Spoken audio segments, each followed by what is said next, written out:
Welcome to Rappahannock Issues. I'm Tom Cohen. And I'm David Kerr. And we're going to be looking at topics that are of interest to our community, both regionally and to the state.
Hello, I'm David Kerr, and welcome to Rappahannock Issues. This week we're talking about the George Washington Village development in Stafford, Virginia. It is the largest development in Stafford's history when it's completed. It's in the planning stage now, still an initial approval. And we've been talking earlier with Charlie Payne, who represents the developers of George Washington Village, but we want to talk some about the impact of this large-scale development on Stafford County, and in particular on the schools. And with us today is Dewayne McOsker of the Stafford County School Board. Dewayne represents the George Washington District, yes, and that's in the southwestern part of the county. He has 4 children in the Stafford County public school system. He is, in one particular, and I was also going to say he's a chairman of the Finance and Budget Committee, which is a new creation on the board, very valuable and very important. Gives him a unique insight into the planning and budgeting. But he holds a particular qualification, which I particularly like, because I used to live in Scotland, and he is in a bagpipe band. Yes. Dewayne, welcome. Oh, thank you so much, David, and I do really appreciate you inviting me on this program, and I just want to give you and Tom Cohn, I hope you have much success, and it's such a great program, the Rappahannock Issues. I've already watched some of your, and I'm just so happy to be here. Well, we really appreciate that. Before we start to talk about George Washington Village in terms of its scope and impact, Stafford County's been dealing with growth for a long time, and it's dealing with it right this minute, not even talking about George Washington Village. How do you plan for growth? I mean, how do you anticipate what's going to happen? How do you know how many teachers to hire, how many schools to build? What kind of tools do you use? Yeah, thanks.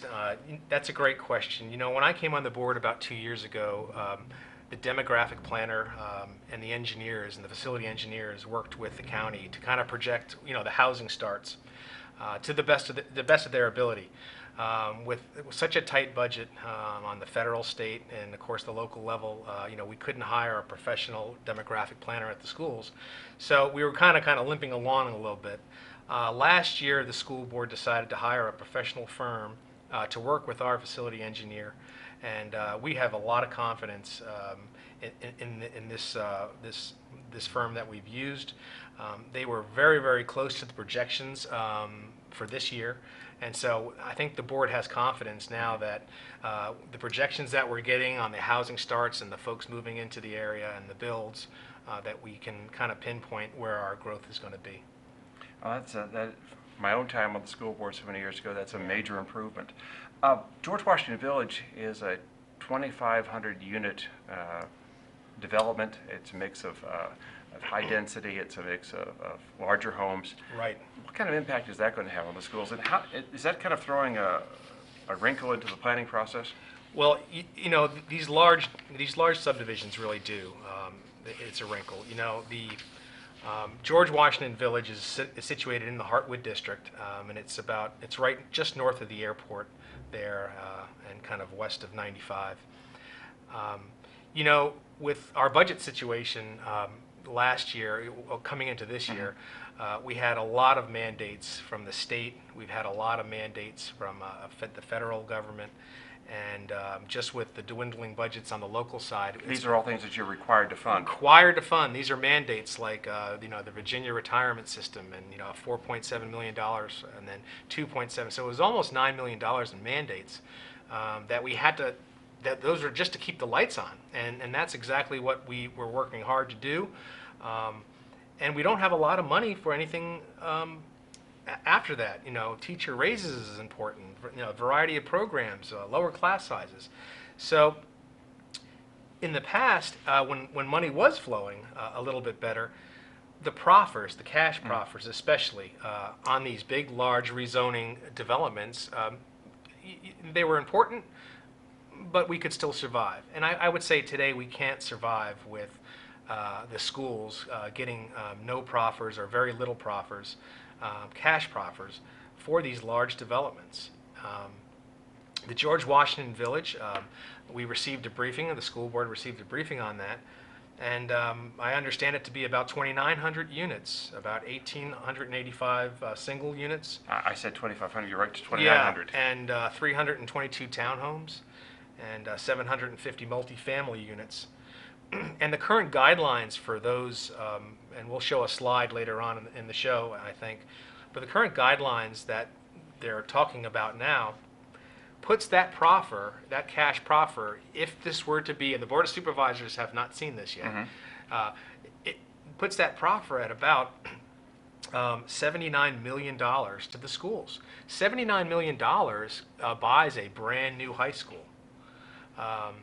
I think the George Washington Village folks spoke to about 3,000 kids coming out of this division, out of this George Washington Village, and that is way, way over our 2,000 capacity high school. So that's a high school and a half.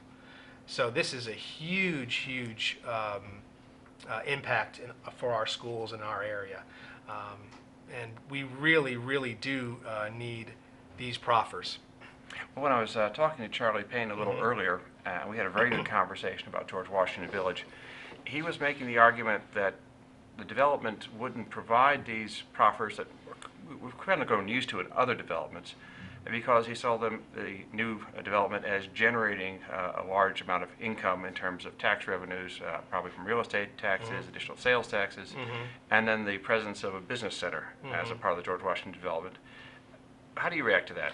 Well, I have to applaud everyone's in business, and everyone's entitled to make a dollar.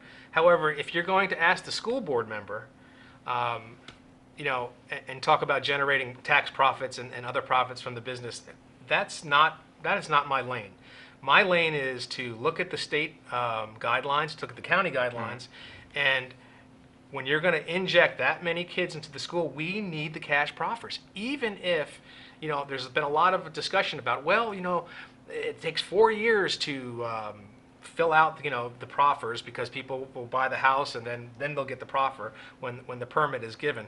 That's okay, I'll wait. We'll divide 4 into 79 million and I'll take that money, because that money is the one-time money that is supposed to go to build us a new school or a new high school, and that would pay for it. Now, at the moment, there is no high school in the CIP for this development, is there? No. We are talking about high school number 6 now, and we're looking at a couple of areas. It's way, way out. It's about 10 years out. So that's the next high school, 10 years out? 10 years out, and it's estimated to be $87 million in the then year's money.